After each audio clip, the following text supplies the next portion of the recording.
Përshëndetje të gjithëve, mirë se vini në emisionin Diagnoz. Ky emision I cili vjen tek ju për shëndetin, për kujdesin, për mirëqenien. Do të jem së bashku sot në këtë emision të dedikuar mbi të gjitha për cilësinë e jetës, sepse të gjitha vijnë të ndërthurura së bashku.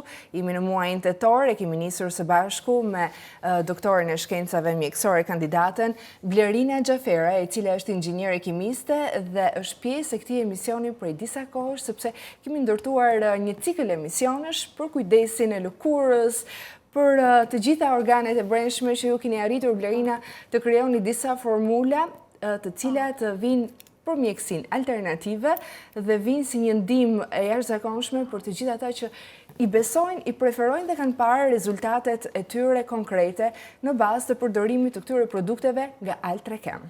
Përshëndetje Freskida, të falenderoj shumë dhe të përgëzoj për emisionin. Falenderoj gjithashtu që I bërë pjesë e këtij emisioni prej disa episodesh. Sot kemi zgjedhur të flasim për setin e psoriazës, setin e ekzemës, por edhe serumin e kokës.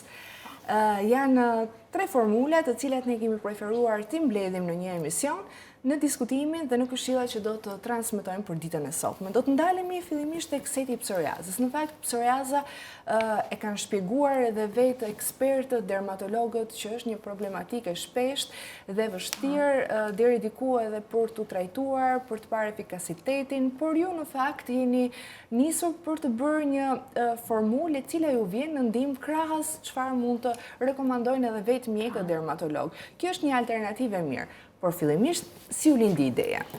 Po, Freskit. Atëherë, ideja nisi nga fakti që psoriaza duke qenë një sëmundje që zgjat dhe jeton bashkë me pacientin, pra bashkë me personin që e vuan, lindi ideja për të krijuar një produkt për të shmangur sa më shumë kortizonikët që përdoren gjatë përdorimit të trajtimit të psoriazës, pra për të gjetur një mënyrë alternative në mënyrë të tillë që të shmanget pjesa e zgjatur e kortizonikëve pasi dihet pasojat e përdorimit të zgjatur të tij. Është një sëmundje autoimune, faktorët e të cilëve eksaktësisht nuk dihen, por hulumtimet janë që faktori I parë kryesor është gjenetik, faktor tjetër janë problemet e mëqisë, pra personi që vuan nga pjesa e psoriazës duhet të shmangi në mënyrë absolute përdorimin e duhanit, të alkoolit, në mënyrë të tillë që mos të avancoj. Ta në dorën e secilit. Po.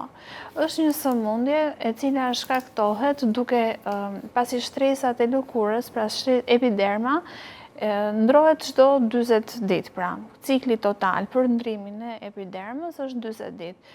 Në sipërfaqen ku shfaqet psoriaza, ky stres ndrohet më shpejt, pra mund të ndodhë jo 40 ditë, por 20 ditë, një javë, pra në varësi të metabolizmit të personit.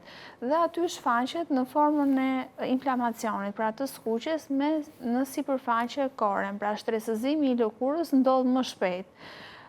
Dhe fillojnë pastaj problematikat që personi e vuan pjesën e inflamacionit të lëkurës, dhimbja, e të tjerë, domethënë, që vijojnë. Është një dermatit që ka disa nëntipe, pastaj është pjesa e seborika, dermatiti seborik, pra dermatit është dhe vulgaris, pra ka shumë dermatite të tipit të psoriazës, pra që janë nëntipe të psoriazës. Disidriku. Po, le të flasim konkretisht për setin tuaj. Çfarë përmban seti? Atëherë, seti përbëhet nga 4 element, janë 4 element të cilët kryejnë një cikël në mënyrë të një pasnjëshme për të arritur një mekanizëm veprimi sa më të mirë dhe eficient. Fillohet me pjesën e sapunit. Sapuni është në pH 5.5, sepse zona ku është bërë shfaqja, pra ku është shfaqur psoriaza, është një zonë e inflamuar, ku është shumë e rëndësishme ruajtja e pjesës së pH-it. pH-i nuk duhet të jetë as mbi në 5.5, as në 5.5, sepse është një pH neutral që duhet të ruajtur për mos krijuar pastaj edhe pjesën e inflamimit të sipërfaqes. Pra, bën një zbutje të sipërfaqes. Këshillohet gjithmonë që asnjëherë larësit të mos vendosen në lëkurë, pra të bëhet shkumimi nëpërmjet duarve dhe me anë të shkumës të lahet sipërfaqja e lëkurës, pra mos të vendoset direkt larësi në lëkurë.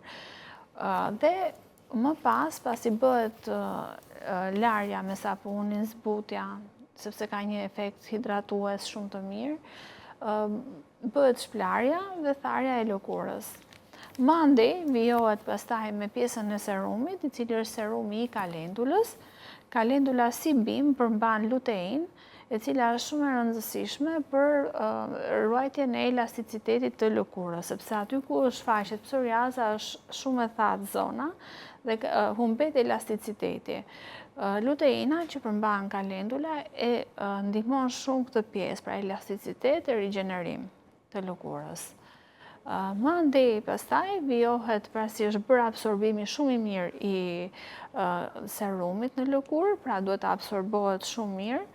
Afërsisht sa minuta mund të parashikohet? Kjo varion, sepse psoriaza ka disa grada, në varësi të gradës. Grada më e avancuar kërkon që të lihet pak më tepër, të aplikohet pak më tepër si sasi, pra e shikon vetë personit tek pjesa e hidratimit nëse është përthithur. Pastaj vijohet, pasi është bërë përthithja, pra absorbimi i serumit, vijohet me kremin e psoriazës, i cili bën një kurim të tij në aspektin që e mjekon, sepse përmban acid salicilik, i cili ekstraktohet direkt nga bima e murizit, i cili e përmban si element, pra si princip aktiv. Është një beta acid, pra që beta hidrik acid, i cili ndihmon shumë në pjesën e inflamacionit dhe është një analgjezik shumë i mirë për pjesën e lëkurës. Dhe bëhet dhe absorbimi shumë i mirë nga ky krem në lëkurë dhe mbasi vijohet pastaj pjesa e absorbimit të kremit, vijohet me kremin rigjenerues. Pra, duket sikur zjat pak, por jo, nuk është shumë e thjeshtë për t'u aplikuar. Sa herë? E mira është që pjesa e 2 kremrave të bëhet 3 herë në ditë, sepse psoriaza ka këtë që nuk duhet lënë e pa hidratuar lëkura. Pra, duhet të jetë gjithkohës e hidratuar mirë që të bëhet një trajtim shumë i mirë dhe deri të arrihet dhe pjesa e eliminimit, gjë që pastaj është relative dhe jo absolute, sepse varet nga si reagon një mekanizm, siç e ka mekanizmin një person, pra metabolizmin një person nuk e ka një person tjetër. Dhe pasi bëhet trajtimi me kremin rigjenerues, mund të themi që është bërë një trajtim i plot i sipërfaqes së lëkurës, ku është shfaqur ky dermatit. Po themi në një farë mënyrë do të jetë kjo terapi që ju sugjeroni, kjo mënyrë alternative të mjekuarit dhe për të parë rezultatet, kur janë konkrete rezultatet dhe sa mund të zgjas, duke qenë se shpesh e themi edhe kjo si sëmundje ka të problematikat e veta për sa i përket efektshmërive edhe kur marrin kortizonik, dhe në bazë të mjekimeve të përshkruara nga vetë mjeku dermatolog, ka ato problemet e veta gjithmonë në rezultate. Është, domethënë, zgjatja nuk ka një kohë të caktuar se sa zgjat, sepse siç e theksova, siç reagon një metabolizëm, personi nuk reagon një person tjetër. Por përdorimi pastaj i zgjatur i kortizonikëve është problematik dhe mjekët e këshillojnë, domethënë, dhe pjesën e shmangjes e alternojnë dhe me pjesën e acidit salicilik të sintetizuar, ndërkohë që ndryshe nga këto ne e alternojmë duke e bërë me ekstraktim nga bima, pra jo të sintetizuar, por të ardhur direkt nga një kur bimore. Dhe në këto kushte është një alternim shumë i mirë i pjesës shmangjes së kortizonikëve. Mjeku është gjithmonë ai që e bën përcaktimin, sepse siç e theksova në fillim, ka disa tipe të psoriazës, pra disa nëntipe, është seborik, është dishidrik, është vulgaris, pra ka disa tipe që e ndanë e përcakton mjeku se cili është, por dhe mjekët e kanë pak të vështirë tek pjesa e dermatiteve, sepse janë shumë të ngjashme me njërin tjetrin dhe është shumë e vështirë që të bëhet përcaktimi i psoriazës se cili tip është. Specialistët e identifikojnë e diagnostikojnë vetë dermatologët, por ajo që dëshiroj të di është efektet konkrete të paktën për këtyre çfarë përmban seti juaj, le t'i shpjegojmë efektet konkrete, përveç pjesës që ju shpjeguat se si përdoret, por çfarë mund të presin ata që kanë zgjedhur të përdorin këtë mënyrë alternative dhe këtë formulë që ju keni krijuar? Nga eksperienca 5 vjeçare që kem operon dhe me anë të kësaj kure, ka patur raste që është eliminuar, ka patur raste që ka zgjatur shumë në kohë, po ka patur terapia me anë të kurës tonë, flasim gjithmonë, por ka patur dhe raste që domethënë është bërë shumë e vështirë pjesa e trajtimit, sepse ka qenë një grad shumë e avancuar. Pra është dashur patjetër edhe përfundon deri në shtrim në spital, që bëhet një trajtim pastaj me lazer, pra ka shumë mënyra për të trajtuar. Dhe ato raste që janë të avancuara janë shumë të vështira dhe unë i bëj gjithmonë thirrje të gjithëve që kush e ka pjesën e psoriazës duhet në mënyrë absolute ta mbajë gjithmonë të hidratuar. Sikur dhe me një hidratues të thjesht, duhet gjithmonë që kjo shtresë e lëkurës të jetë, kjo pjesë e lëkurës të jetë e hidratuar të mos tahet, sepse shtresat mbi vendosen me njëra tjetrën dhe bëhet shumë i vështirë pastaj trajtimi. Dhe rastet janë të shumta që neve kemi trajtuar, shumë shqiptarë që ndodhen dhe në pjesën e diasporës e porosisin gjithmonë sikur dhe ka patur një efektshmëri shumë të mirë, domethënë një impakt shumë pozitiv. Por çfarë duhet të dini akoma më tepër për psoriazën? Ne kemi përgatitur një material edhe në bazë të evidencave shkencore dhe do rikthehemi pas pak në studio pasi të keni ndjekur materialin. Psoriaza është një sëmundje kronike e lëkurës që ndikon në një pjesë të konsiderueshme të popullsisë botërore. Raportet e Organizatës Botërore të Shëndetësisë tregojnë se prevalenca e psoriazës në shtete të ndryshme varion nga 0,09% deri në 11,4%, duke bërë atë një shqetësim shëndetësor të rëndësishëm. Në përgjithësi rreth 2% e popullsisë globale është e prekur nga psoriaza.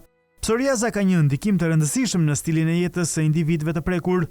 Sipas një studimi të publikuar në Egyptian Journal of Hospital Medicine, rreth 25% e pacientëve me psoriazë përjetojnë shqetësime psikologjike për shkak të sëmundjes. Gjithashtu psoriaza mund të çojë në zhvillimin e një gjendje që shkakton dhimbje, ngurtësi dhe ëndje në nyje, duke çuar në deformime dhe paaftësi.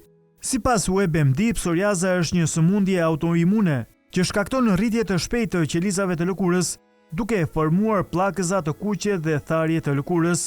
Faktorët që mund të shkaktojnë shpërthime të psoriazës përfshin stresin, infeksionet, lëndimet e lëkurës dhe disa medikamente. Sigurisht që studimet vijojnë. Rikthehemi në studio me Blerinën. Sigurisht dëshiroj të pyes se si vepron ky set në rikthimin e barrierës natyrale në lëkurë. Atëherë, psoriaza në të shumtën e rasteve është një sëmundje që nuk ka një afat kohor se sa mund të zgjasë.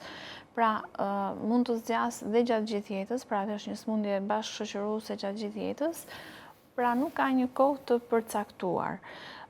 Dhe ajo që bën seti jon është që eliminon pjesën e trajtimit me anë të kortizonikëve, pra me anë të acidit salicilik që ndodhet tek bima e murizit që ne kemi tek kremi dhe me anë të bimës kalendulës që përmban lutein, ne bëjmë një trajtim për të bërë deri në eliminim të zonës ku është paraqitur psoriaza, por mund të rishfaqet, ka raste që eliminohet dhe rishfaqet në një kohë tjetër të caktuar, pra gjen terrenin për të përshtatur dhe për të zhvilluar sërish.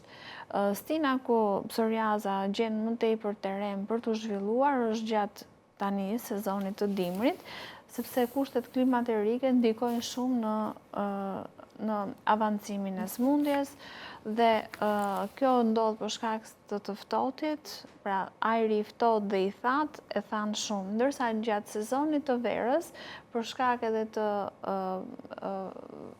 vajtjes në plazh, pushimeve, ndikon shumë, pra ka të bëjë shumë dhe pjesa e kortizolit, pastaj që depozitohet në granulat e lëkurës, ndikon shumë dhe pjesa e stresit në avancimin e sëmundjes.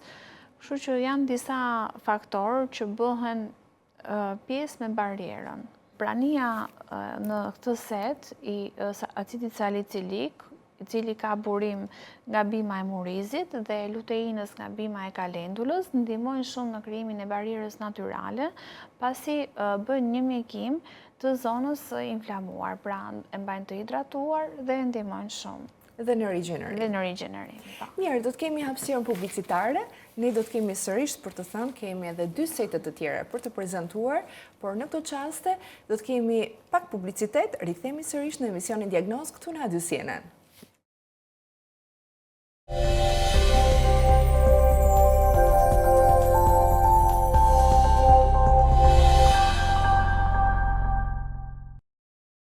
Kujdes nga barnët kundër alergjive sezonale. Në Vjesht, rriten ndjeshëm rastet e rinitit alergjik dhe alergjive nga myku, lagështira apo polenet.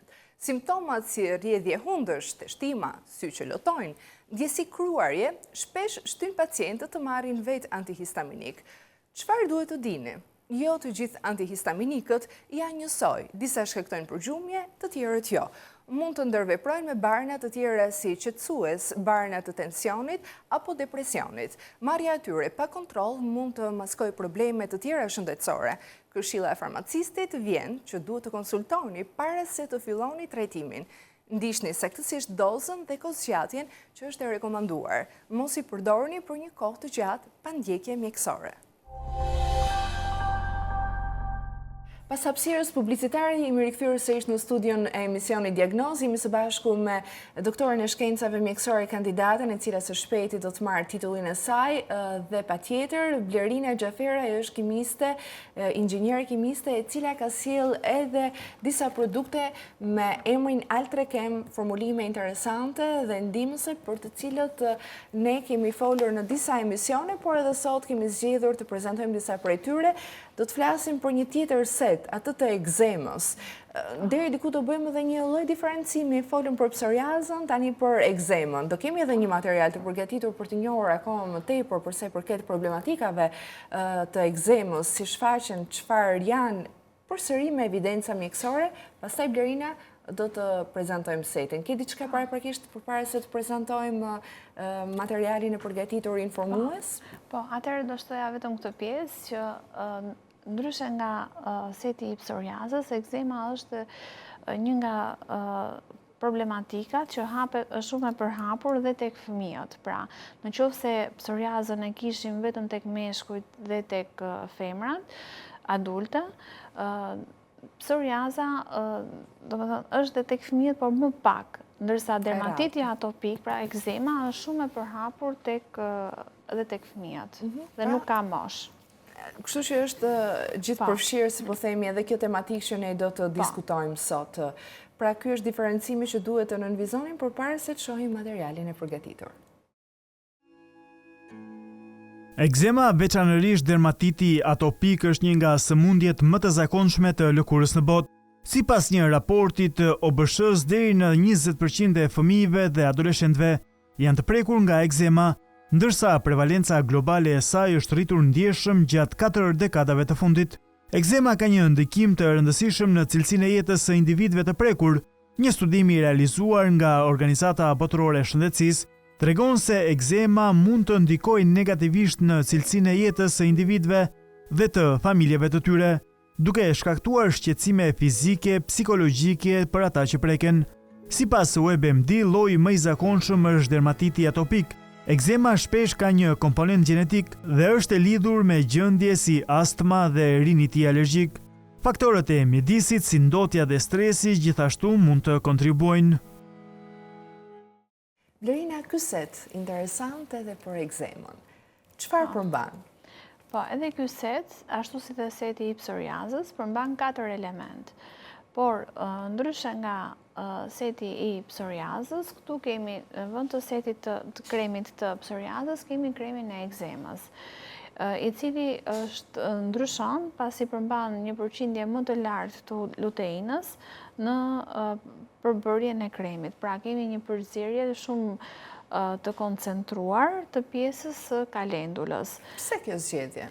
Sepse ekzema kërkon shumë pjesën e përveç pjesës së hidratimit, kërkon dhe pjesën rigjeneruese. Luteina është një princip aktiv të cilin ne ekstraktojmë me teknologjinë tonë unike, duke siguruar që të ketë një tendosje shumë të mirë të lëkurës, një rigjenerim shumë të mirë të lëkurës, dhe shumë e rëndësishme që të përdoret, domethënë, si bimë. Pa kaluar tek prezantimi i pjesëve të tjera të setit, thatë me teknologjinë tonë unike. Le të ndalemi pak këtu. Çfarë bën diferencën nga të tjera, çfarë ka aktualisht në treg? Po, aktualisht unë pasi kam bërë dhe studimin tim të doktoraturës, janë përfunduar të gjitha analizat dhe të gjitha teknikat që përdoren në ekstraktimin e bimëve, teknika që përdorim ekstrakton atë princip aktiv që vepron duke eliminuar, sepse çdo bim ka pastaj dhe pjesën e alkaloideve, të cilët janë helme, të cilat duhen evituar në pjesën e ekstraktimit. Pra, është shumë e rëndësishme mënyra dhe teknologjia, dhe unë i bëj thirrje të gjithë personave të cilët përdorin pra produkte bimore, të bëjnë një përzgjedhje shumë të mirë aty ku ata dëshirojnë që të blejnë këto produkte, sepse duhet jenë profesionist, personat të cilët i prodhojnë. Është shumë e rëndësishme kjo pjesë, sepse pastaj mund të ekstraktohet nga bima një princip aktiv ose një alkaloid, i cili është i dëmshëm për shëndetin dhe sjell pasoja të tjera të dëmshme.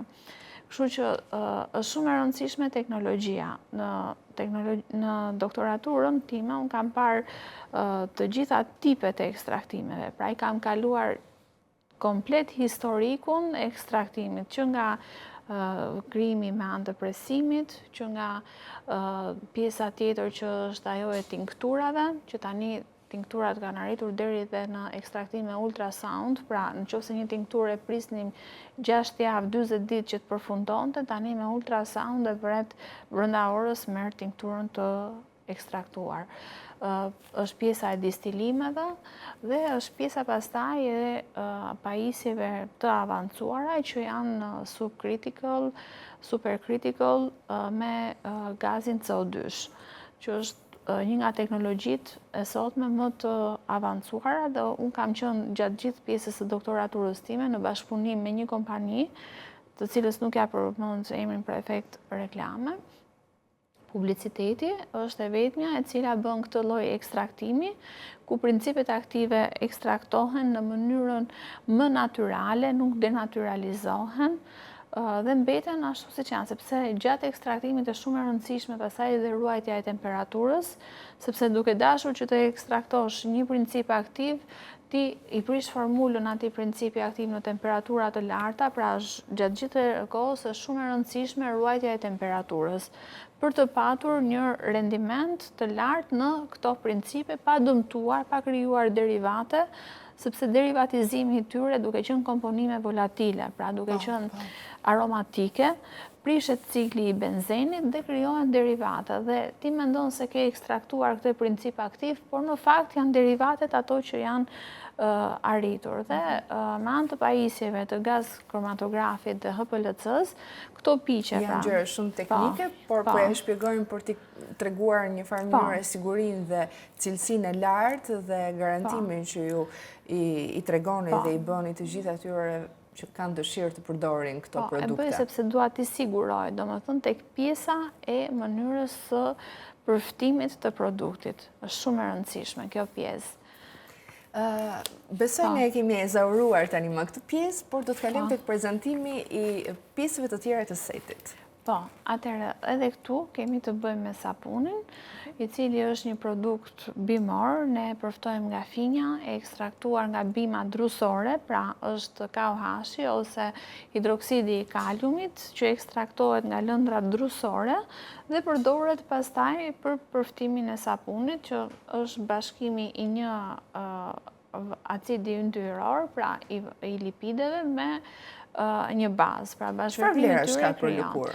Është hidratues shumë i mirë i lëkurës, është një ushqyes shumë i mirë, sepse ne aty përdorim ekstraktet e bimëve medicinale që veprojnë tek kjo sëmundje, pra tek dermatiti atopik, ruhet pH-i, që është shumë e rëndësishme, dhe gjithmonë me anë të shkumës, por tek dermatitet atopike, duke qenë se janë më të shpeshta, ndryshe nga ai seborik që është tek të rriturit, janë më të shpeshta tek fëmijët. Shfaqet në zona të ndryshme, në faqe, në pjesën e kokës, në gjymtyr, pra edhe këto produkte mund të përdoren pa probleme dhe për fëmijët e vegjël. Por gjithmonë duhet shmangur pjesa e syve, duhet shmangur pjesa që sapuni nuk duhet të përdoret direkt në lëkurë, pra duhet shkumuar në duar dhe me shkumur në lanë zona, dhe duhet ketë shumë kujdes kur është tek pjesa e faqeve tek fëmijët, në mënyrë të tillë që mos krijojë djegje të syve. Më pas? Po. Më pas vijohet me serumin, i cili përmban po ashtu 1% të luteinës së kalendulës, duhet të absorbohet shumë mirë dhe ky si serum, dhe pastaj vijohet me pjesën e kremit të ekzemës dhe me kremin rigjenerues. Impakti ka qenë shumë pozitiv, në faqe të gjithë personat mund të gjejnë rezultate shumë të mira të arritura përmes setit, dhe aty janë të gjitha evidenca që janë foto shumë natyrale të bëra dhe të dërguara nga vetë klientët, të cilët ne i falenderojmë për edhe suport është, po tregojnë sepse është një rezultate. feedback shumë i rëndësishëm. Patjetër. Nëse kemi diçka tjetër për të shtuar pa kaluar tek serumi i flokëve. Po, edhe këtu unë i bëj thirrje prindërve që të bëjnë kur është rasti, sepse shfaqet në çdo moshë. Pra dhe tek fëmijët, dhe tek meshkujt dhe tek femrat. Pra i bëj thirrje që kur është rasti i fëmijëve të shmangin kortizonikët në mënyrë sa më shumë të mundshme. Sepse fëmija është në rritje, është në zhvillim dhe sipërfaqja e lëkurës, pra lëkura është organi më i madh i njeriut, i trupit, ku bëhet një absorbim shumë i mirë, sepse mendojnë gjithmonë që është në mënyrë lokale dhe nuk e absorbon, por është organi që absorbon më shumë pjesën e medikamenteve të ndryshme që përdoren. Do të kalojmë tek serumi i kokës. Çfarë efektesh ka ky serum? Po çfarë është krijuar? Po, atëherë ky serum përbëhet nga shumë bimë, nga mbi 20 bimë, ku përqendrimin më të lartë këtu e kryeson kamomili dhe kalendula, që janë dy nga bimët më të rëndësishme në trajtimin e dermatiteve. Dhe ky serum përdoret dhe për dermatitin atopik dhe për dermatitin seborik, pra dhe për ekzemën dhe për psoriazën, por efekte shumë të mira ka dhënë dhe në rastin e mykut, sepse myku i marr nga kafshët, sidomos nga macja, shfaqet shumë tek pjesa e flokëve, pra me rënien me pulla, dhe ky ndihmon shumë pastaj në rigjenerimin e folikulave ku bie floku. Në rastin e dermatiteve bën një hidratim të skalpit, sepse personat që vuajnë nga dermatiti në pjesën e skalpit të kokës ka një lëkurë të thatë, që në të shumtën e rasteve ngatrohet shumë me zboksin. Dhe e ndihmon shumë pjesën e rigjenerimit, pra të lëkurës, në pjesën e skalpit të flokëve, të kokës. Mund të përdoret për çdo moshë Mund të themi që përdoret për çdo moshë? Për çdo moshë, nisur nga fakti që nuk përmban kimikate, pra është totalisht bimor dhe përdoret gjërësisht dhe tek fëmijët dhe tek femrat dhe tek meshkujt, ka patur një rezultat shumë të mirë. Dhe unë i falenderoj të gjithë, domethënë dhe për feedbackun që na lënë në faqen tonë, që ne i postojmë në mënyrë të her pas hershme. Pra ky është një efekt i trefisht, sipas asaj që ju sapo thatë, pra për Zboksin, rënien e flokëve, por edhe për irritimet njëkohësisht, çfarë mund shtojmë edhe për këtë pjesë? Po, bën një neutralizim shumë të mirë të pH-it të lëkurës dhe kjo ndodh për faktin sepse ka disa njerëz për shembull që e kanë pjesën e skalpit të yndyrshme dhe aty zhvillohet më shumë dermatiti atopik dhe ka disa të tjerë pastaj që e kanë pjesën më të zhvilluar të pjesës flokut të thatë. Ktu ndodh më shumë tek persona të cilat tek gratë më shumë, të cilat bëjnë dhe pjesën e oksigjenimit të flokëve, pra floku bion, duke patur pastaj edhe pjesën e dermatitit seborik, pra të psoriazës, e influencon akoma më tepër. Mbivendoset problematika. Po, dhe mbivendoset, krijon një problematik më të gjerë pastaj dhe bëhet më e vështirë pjesa e trajtimit. Kështu që serumi bën një neutralizim dhe të pjesës sebumit, pra të yndyrës së flokut. Gjithashtu, duke përmbajtur dhe kamomilin dhe pjesën e kalendulës, bën shumë mirë dhe për pjesën e kolagjenit, pra që ndodhet në lëkurë.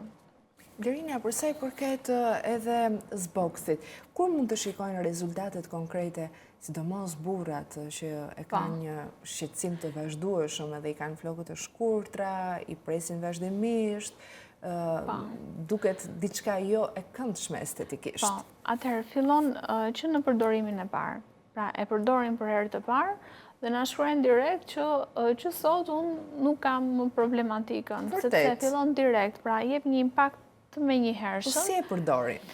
Atëherë, përdore duke masazhuar, sepse duke qenë një substancë vajore, mjafton një sasi shumë e vogël dhe difuzohet lehtësisht me anë të mollëzave. Mund të mbahet 1 deri në 2 orë para se të bëjnë dush, është shumë e rëndësishme pastaj dhe për zgjedhja e shampos, që nuk duhet... Edhe ajo të ketë edhe ajo një tjetë ndihmëse besoj në trajtim. Po, është shumë e rëndësishme, sepse një shampo që krijon për shembull tharje, bie ndesh me përdorimin e... Nuk mund të presim rezultatet e duhura, natyrisht. Kështu që ndikon shumë dhe për zgjedhja e shampos dhe është shumë e rëndësishme pastaj që të mbahet 1 deri në 2 orë që të asimilohet mirë, të absorbohet mirë në skalp, pra vetëm pjesa e skalpit bëhet në këtë rast me pak sasi. Më pas bëhet larja e flokut, pra përdoret si mask. Bëhet larja e flokut dhe tharja dhe e këshillohet shumë që të përdoret. Jo më shumë se 1 herë deri në 2 herë në javë, sepse floku nuk duhet larë më shpesh se kaq, sepse ka nevojë dhe për atë... Për krijimin e pH-it. Po, yndyrën e vet ka shumë rëndësi, edhe sebumi u vetë ushqehet me krijim, ndërsa nëse neve e bëjmë larjen më të shpejtë, bëhet më i thatë si flok dhe e ndihmon shumë psoriazën pasaj për t'u zhvilluar. Zboksin. Blerina, si gjithmonë në përfundim të bisedës sonë, i rekomandoj mënyrat e porositjes së këtyre produkteve. Po, atëherë produktet Altrekem porositen vetëm online. Pyetja më e shpesh që bëhet është pse nuk e gjejmë fizikisht. Sepse ne kemi përzgjedhur të jemi online në të gjithë botën, duke bërë një prodhim sa më cilësor, jemi fokusuar tek pjesa e prodhimit për t'i dhënë kohën e duhur një prodhimi cilësor. Produktit. Po, produktit. Dhe tregtimi bëhet online sepse kështu ne mund të jemi kudo. Ndërsa fizikisht do humbej shumë kohë për të marrë pasaj me pjesën e marketingu dhe do shmangej pjesa e një produkti cilësor. Kjo është ajo që është dhe arsye pse kemi zgjedhur dhe jemi Altrekem Bizposht Official në Instagram dhe Facebook, Aldreken Bizposht Kosova në pjesën e Kosovës, Aldreken Bizposht Nord Macedonia për në pjesën e Maqedonisë. Derina, të falenderoj shumë për të gjitha këshillat dhe formulimet që ke arritur të krijosh për t'ju ardhur në ndihmë. Ju falenderoj dhe unë juve Freskida, ju uroj shumë suksese për emisionin dhe i bëj thirrje të gjithë profesionistëve që është një nga emisionet më prestigjioze, më profesionale për të paraqitur punën e tyre. Faleminderit shumë Derina dhe për fjalët e Faleminderit juve. ngrohta.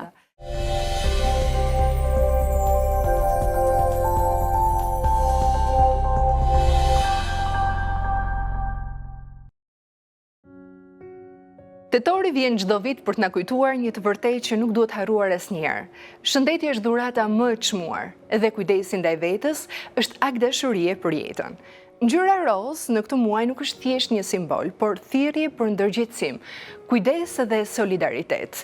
Kanceri i gjirit është diagnoza më e shpeshtë e gratë në mbar botën. Por lajmi i mirë është se nëse zbulohet herët, ai mund të kurohet dhe jeta mund të vazhdojë me forcë dhe shpresë.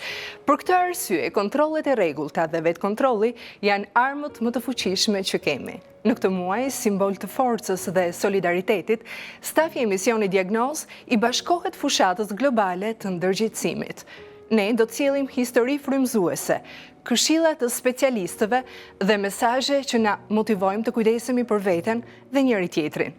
Le të mos e lëm këtë muaj të kalojë si një shenjë kalendarike, ta kthejmë në një kujtesë të përhershme se çdo kontroll shpëton jetë, çdo mesazh për kujdesje i jep forcë dikujt, çdo akt solidariteti krijon shpresë. Bashk për shëndetin, bashk për jetën. Vitet kalojnë dhe e kemi gjithë një pranë, tek të afërmit, tek miqt, tek kolegët, edhe tek ata që janë plot gjallëri për jetën. Ndalemi e themi çfarë po ndodh pranë meje, në vendin tim, në botën time, tonën. Lajmet e mira nuk mungojnë me mjekët në sfidën për të gjetur kurën e shërimit. Çfarë ne kemi në dorë është të ndihmojmë veten. Jo vetëm tetori, çdo muaj është roz për kancerin e gjirit. E di që shumë prej nesh e kemi jetën të rrëmbyer, në vrap nga ora në orë, por nga zemra thirrja ime është ndalu për veten, bëj kontrollet periodike. Kujdesi për veten është kujdes për familjen, është kujdes për nënat, për bijat, për mikeshat. E njëjta thirrje shkon edhe për ju burrat, ku kanceri i gjirit fatkeqësisht po shfaqet shpesh e më shpesh. Kujdesuni për veten, të kujdesemi për njëri tjetrin. Niseni nëse nuk e keni bërë deri tani dhe mos u ndalni. Ky nuk është një mesazh ndërgjegjësues, është një thirrje gruaje. Tetori roz nuk është thjesht një ngjyrë, është një thirrje për ndërgjegjësim, për kujdesje dhe guxim. Është një muaj për të kujtuar ata që kanë luftuar, për të mbështetur ata që ende luftojnë dhe për të nxitur kontrollin e hershëm që shpëton jetë. Bëu pjesë e ndryshimit, fol për këtë, ndaj mesazhin, shto kontrollet, kujto dikë që e do, sepse kur jemi bashk, jemi më të fortë se frika. Ne femrat kemi një mision në këtë jetë, të sigurojmë vijimsinë e jetës në tokë, dhe për këtë duhet jemi të shëndetshme. Numrat e kancerit të gjirit shtohen çdo vit, jo vetëm në Shqipëri, por në gjithë botën. Por duke u kontrolluar, duke ndërgjegjësuar femrat rreth i qark jetës sonë, mund të shpëtojmë mjaft jetë nga tonat dhe në këtë mënyrë vijon jeta në tokë. Shëndeti është dhurata më e çmuar që kemi. Kanceri i gjirit mund të prekë çdo grua. Ndaj kontrolloni, vizitoni, pasi diagnostikimi i hershëm shpëton jetën tuaj nesër. Çdo grua ka një fuqi të brendshme me të cilën mund të lëviz botën dhe ajo fillon me kujdesin për veten. Bëje kontrollin, jo nga frika, por nga dashuria për jetën, sepse guximi nuk është mungesë frike, është veprimi përpara saj.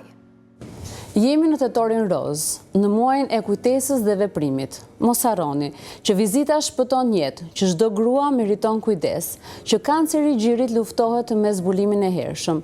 Le të mos presim shenja, le të mos presim dhimbjen. Vizita është forca jon. Kujdesi nuk shtyhet, jeta nuk rrezikohet, prandaj vizitohu, kujdesu, jeto më gjatë. Tetori roz është një ftesë për të kujtuar se shëndeti është pasuria jonë më e madhe. Shpesh e lëm veten në plan të dytë, por kujdesi për trupin dhe jetën tonë nuk duhet të pres. Një kontroll i thjeshtë jep qetësi, forcon shpresën dhe mund të shpëtojë jetë. Le t'i japim vetes dashurinë dhe kujdesin që meritojmë. Mos e shtyni, gjeni pak kohë sot, sepse çdo ditë është e çmuar. Tetori roz na kujton se çdo grua është një univers force dhe shprese. Një kontroll i vogël sot mund të bëhet një arsye për një jetë më të gjatë nesër. Le të bashkohemi, sepse asnjë betejë nuk duhet përballuar vetëm. Tetori është muaj kundër kancerit të gjirit. Gratë nuk lindin të forta, por bëhen të tilla me sfidat, prova që jeta i vë përballë. Unë mendoj se gjithmonë ka vend për optimizëm. Nuk duhet të dorëzohemi, por me kontrollet vazhdueshme. Jo vetëm në muajin tetor, por gjatë gjithë vitit, ne mund t'ja dalim. Kanceri i gjirit mbetet sot kanceri më i përhapur në botë dhe një nga shkaqjet kryesore të vdekjeve të gratë. Sipas Organizatës Botërore të Shëndetësisë, vetëm në vitin 2022 u diagnostikuan mbi 2.3 milion raste të reja, ndërsa 670.000 gra humbën jetën. Në më shumë se 150 vende, ai renditet si kanceri numër 1 te gratë, duke e bërë një shqetësim të madh global, por edhe pse më i rrallë kanceri i gjirit prek edhe meshkujt, duke përbërë rreth 1% të gjitha rasteve. Sëmundja shpesh nis pas simptoma të dukshme, një mas në gjoks, ndryshime në madhësi apo formë, rrudhje të lëkurës ose rrjedhje të pasakont nga thithkat janë shenjat që nuk duhet të injorohen. Mjekët theksojnë se zbulimi i hershëm është arma më e fuqishme për mbijetesë. Shkaktarët lidhen me shumë faktorë: mosha, histori familjare me kancer gjiri, trashëgimia gjenetike, mbipesha, konsumimi i alkoolit dhe duhanit, por edhe mënyra e jetesës. Mutacione të caktuara si BRCA1 dhe BRCA2 rrisin rrezikun në mënyrë të ndjeshme. Trajtimi i kancerit të gjirit ndryshon sipas stadit dhe mund të përfshijë kirurgji, radioterapi, kimioterapi, terapi hormonale apo edhe trajtime të synuara biologjike, por rezultatet janë shumë më të mira kur diagnostikimi bëhet herët dhe pacienti ndiqet nga një ekip i specializuar. Pabarazit mes vendeve janë të theksuara ku në shtetet me të ardhurat të larta, shumica e grave mbijetojnë fal kontrolleve të rregullta dhe trajtimeve moderne, ndërsa në vende me burime të kufizuara shumica e rasteve zbulohen vonë, shpesh në faza të avancuara duke ulur ndjeshëm shanset për jetë. Për këtë arsye, Organizata Botërore e Shëndetësisë ka ndërmarrë një iniciativë globale që synon të shpëtojë mbi 2.5 milion jetë deri në vitin 2040. Strategjia bazohet në 3 shtylla kryesore: ndërgjegjësim dhe zbulim të hershëm, diagnostikim në kohë dhe menaxhim të plotë të sëmundjes. Mesazhi është i qartë: çdo grua duhet të njohë trupin e saj, të mos neglizhojë kontrollet dhe të reagojë menjëherë ndaj çdo ndryshimi. Kanceri i gjirit mund të prekë këto, pavarësisht moshës apo stilit të jetesës, por kur zbulohet në kohë, shanset për shërim janë të mëdha. Kujdesi, informimi dhe veprimi në kohë shpëtojnë jetë.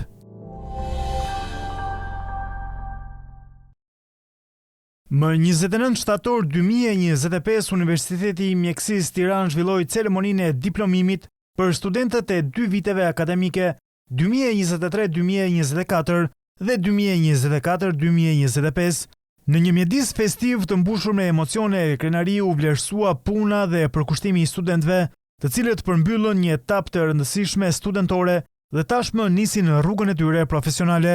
Arti i mjekësisë është një profesion i përkryer, i cili kërkon përkushtim, aftësi dhe dashuri për njerëzimin. Universiteti i Mjekësisë Tiranë është institucioni kryesor i lartë në fushën e shkencave mjekësore.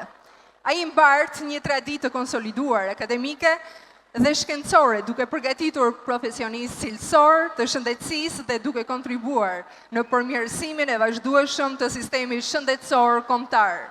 Në këtë ceremoni mori pjesë edhe presidenti i Republikës, profesor Bajram Begaj, i cili përshëndeti të rinjt dhe theksoi rolin e tyre të pazëvendësueshëm në shërbim të shëndetit dhe komunitetit. Si dikush që ka ndjekur studimet në mjekësi, nuk i fshet dot emocionet që më përcjell kjo atmosferë. Të nderuar të sapo diplomuar, ju diplomoheni nga një universitet me shumë traditë dhe i dedikuar në cilësinë e mësimdhënies dhe kërkimit shkencor. Pavarësisht gjithë vështirësive që vendi ka kaluar, apo edhe burimeve që ky universitet kërkon. Ju diplomoheni nga një staf pedagogjik që ka përgatitur breza profesionistësh të mjekësisë, të cilët kanë mundur të ruajnë cilësinë e shërbimit shëndetësor në vendin tonë, përkundër një sistemi shëndetësor që kërkon reformim dhe që ka nevojë për më shumë mbështetje. Rektori i Universitetit të Mjekësisë Tiranë, profesor Dr. Gjeladin Dracini, në fjalën e tij vuri në dukje sukseset e studentëve dhe sfidat që i presin përpara, ndërsa zëvendës ministre e Shëndetësisë dhe Mbrojtjes Sociale përcolli mesazhe motivuese për të diplomuarit. Të dashur student, mjekësia nuk është vetëm një profesion, është dhe një mision. Çdo pacient që do takoni dhe çdo vendim që do merrni është një mundësi për të treguar dije, humanizëm dhe kujdes. Mbani mend gjithmonë se shkenca pa humanizëm është e paplot, humanizmi pa dije është i pafuqishëm. Ndërsa merrni përgjegjësitë e profesioneve të shëndetit, kujtoni frymën e betimit të Hipokratit, një premtim për të shërbyer jetën, për të mbrojtur pacientin dhe për të punuar me nder dhe integritet. Kur vendosët i hynit kësaj rruge, e kishit të qartë se shëndetësia nuk është thjesht një profesion. Është, siç e theksoi presidenti, një mision. Dhe ky mision nuk njeh kufi kohe, vendi apo disipline. Një mjek në urgjencë apo në sallë, një infermier në pavion, një teknik laboratori, një farmacist, të gjithë janë pjesë e së njëjtës skuadër. Një skuadre që luan fort për të mos pësuar humbje, që në këtë rast është jetë njerëzore.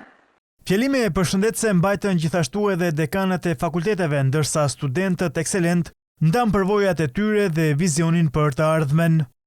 Rruga sigurisht që nuk ka qenë e lehtë. Çdo provim, çdo projekt, çdo detyrë dorëzuar në kohë ka qenë një hap drejt kësaj dite. Këto vlera, disiplina, këmbgulja, përkushtimi, një adhurata më të çmuara se çdo diplom tjetër. Sot nuk festojmë vetëm përfundimin e një rrugtimi akademik, festojmë gjithashtu guximin, përkushtimin dhe sakrificat që ju të dashur student keni bërë gjatë këtyre viteve. Të studiuar për mjekësi, farmaci, shëndet publik nuk është një zgjedhje e lehtë. Kjo është një rrugë që kërkon jo vetëm inteligjencë dhe dije, por mbi të gjitha dashuri për njerëzit, humanizëm, durim dhe ndjenjën e fortë të përgjegjësisë. Dëshiroj të përgëzoj për arritjet gjatë këtyre viteve. Të falenderoj posaçërisht profesorët për punën dhe kontributin e tyre të çmuar në formimin tuaj, si dhe familjet tuaja, të cilat kanë qenë mbështetja më e palëkundur gjatë këtij udhëtimi. Rrugtimi juaj në Universitetin e Mjekësisë ka qenë padyshim jo vetëm një shkollë dijeje, por edhe karakteri.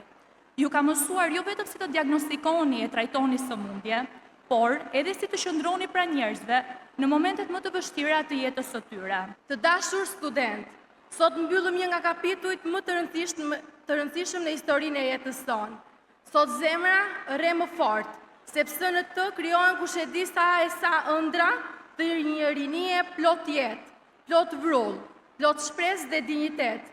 Në rrugtimin tim toksor, kam pasur fatin të njoh njerëz të mrekullueshëm, që padyshim meritojnë falënderime të përzemërta nga ana ime. Dua të përshëndes mësueset e shkollës time nënvjeçare Vasil Shanto, mësueset e gjimnazit tim Ernesto Liçi, dhe padyshim pedagogët që i kam tani më miq e kolegë, dhe kam marrë nga ata jo vetëm leksione mjekësie, por vlera njerëzore. Një ditë e veçantë e cila kurorëzoi arritjet e studentëve dhe u shoqërua me urime për suksese të mëtejshme në jetën profesionale dhe personale.